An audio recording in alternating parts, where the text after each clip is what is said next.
Hey guys, welcome to Fun After 40 with Atiya.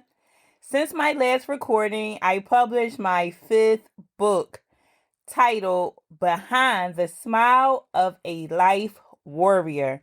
In this book, I talk about my bravery, the challenges I've overcame, the bravery I've had to stand up for what I believe, the knowledge I've gained, my mistakes, my failures, my success, my accomplishments, the ups, the downs, the how-tos, the gifts, the talents, entrepreneurship, being a parent, foster parenting, how I am the product of affirmative action, which enable me to be the founder of a nonprofit organization that gives back to the community. Yes, I am brave. I am strong. I speak for the people that doesn't have a voice. I speak for the little girl that's hiding in her closet. I speak for the teenage mom that's lost in the world. I speak to the young men that's on their way to a jail cell. I speak to the hungry. I speak to the people living in poverty. I speak to the single mothers. I speak to the disadvantaged community. I speak to the children of addicts.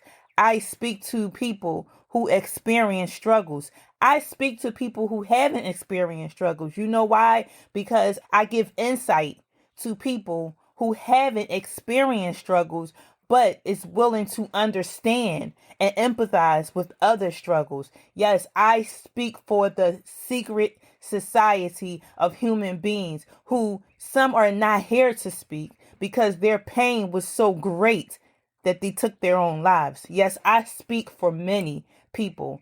Behind the smile of a life warrior is bravery, it's strength, it's determination.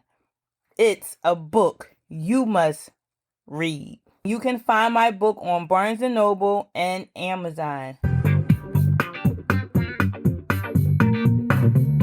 Have you heard about the book banning? I knew nothing about book banning until my children's book, The Unity Game and Our Funny Substitute Teacher, was challenged. The Unity Game and Our Funny Substitute Teacher is a book that I wrote to teach children about diversity, cultures, and the importance of unity. So in the book, there's a game, and in order for the kids to win the game, there has to be everyone on the train. At the end of the book, there is a glossary. One of the words I defined was in question, the word Hispanic. And when I did research about Hispanics, the way I worded the definitions in the glossary was challenged.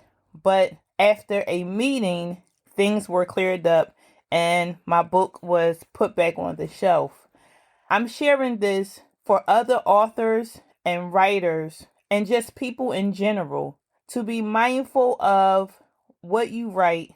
Always cite your sources and be mindful of others when you're writing. A conversation will give you a better understanding than an assumption. Let me repeat that.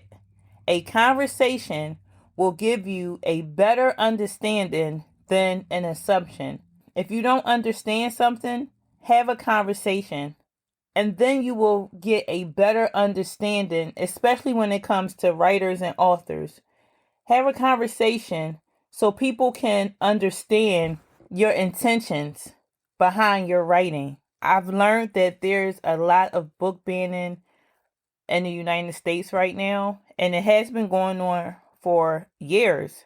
And I published my first book in 2018, and it's been going on way before then. I never did research on it because I write from the heart. I write self-help books. I write books to encourage other people and to inspire them. I write children's books to teach children, to keep children engaged in positive activities. I write things to bring awareness to health and mental health. So I never did research on things like book banning. Before you begin to write a book, it's very important to look at the list of books that have been banned due to the content. Content including alcohol, bullying, violence, sexual references, profanity, the N word, encouraging poor spelling, racial stereotypes, drug use, alcoholism, thought to promote anti police views, gang violence, illicit narcotics, and explosives. It's very important to look at the list of books that has been banned in schools. And if the books have been banned in schools, there's a great possibility they will be banned from the public library. If you're writing a book filled with encouragement, educational tools, inspiration, motivation, self-help, and children's books, you want to make sure that your books will be permissible in schools and also libraries. When my children's book, The Unity Game, and our funny substitute teacher was challenged, I had to ask myself, why did I write the book? Why did I become an author? And that alone gave me the confidence and guided me to articulate my intentions behind my writing. I never aspired to be an author. Becoming an author was driven by grief, trauma, and pain. And after writing my first book, which is actually my fifth published book, Behind the Smile of a Life Warrior, I fell in love with writing. And I found myself writing more. Then I found myself writing children books and things I have a strong opinion about, or I educate myself and want to share my knowledge with others. With that, the meeting I had was a learning experience, and I was receptive to the information I received. With that, there was a positive outcome. Every question is not an attack. And although we're living in the times of aggression, everyone is not aggressive. So with that, I want you to just be mindful of what you write, be mindful of others, be open to others' opinions, and continue to write from your heart.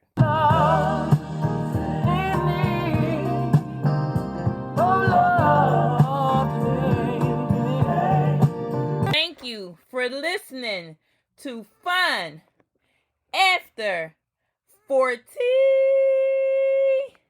Subscribe to Fun After 40 on YouTube and follow Fun After 40 on TikTok and Instagram. You can purchase Behind the Smile of a Life Warrior online at Barnes & Noble and Amazon. You can also purchase my other 4 books, The Rising of Her Gifts, The Unity Game, and Our Funny Substitute Teacher. Hooray! I am only 10 years old and I published my first book. And Mental Health in Our Community, The False Neighborhood Facade. You can purchase those books online at Barnes & Noble and Amazon.